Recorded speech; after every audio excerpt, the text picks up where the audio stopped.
Inherent in any system are checks and balances that enable decisions to get made in an appropriate way.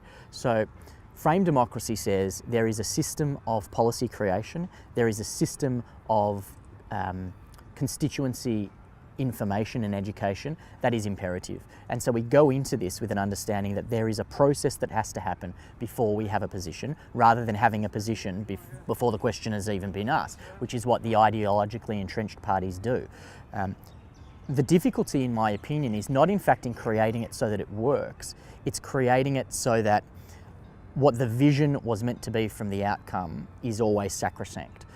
I don't think the scalability is a concern. I don't think the technology is a concern. I don't think finding a large group of people who share the same kind of vision for our future is going to be particularly difficult. What I do think is important is making sure that, like the existing political system, the framed democracy model, which is meant to be about the voice of the people and transparency and accountability, that doesn't get hijacked by other interests. That's really going to be the challenge.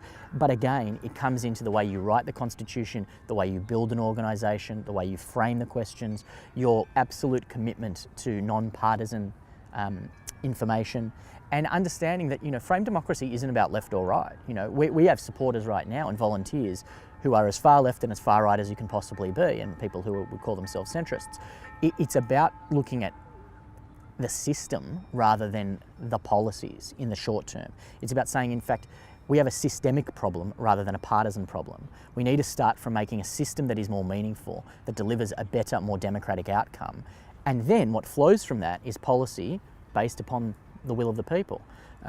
So, the challenge is actually layered, and it's complicated because there's a communications challenge, there's a technology challenge, there's an organisational challenge, and most importantly, there's a challenge against going up against major parties that have large resources and significant donors in an entrenched system that's hundreds of years old. People don't like change at the best of times, but ideally, we'll be able to communicate why this particular change is not just in their best interests, but is a vast improvement of what they are already comfortable with or not comfortable with, and is a step forward rather than a step to the side.